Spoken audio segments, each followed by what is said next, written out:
convegno dal titolo Frattura e riconciliazione, convegno annuale della Facoltà Teologica del Triveneto. Nella preparazione abbiamo scelto di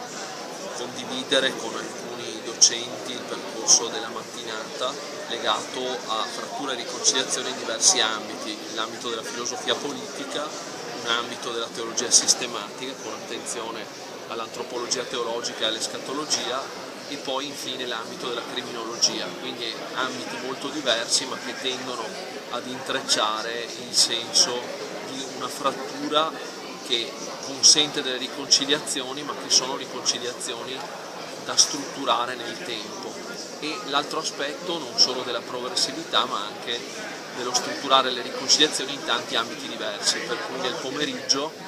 sono stati pensati dei laboratori di ambito ecumenico, di ambito storico, quindi anche un'attenzione alla Grande Guerra, di ambito familiare e di ambito anche ecclesiale, pastorale, quindi le dinamiche della Chiesa nel futuro sinodale che attende la Chiesa.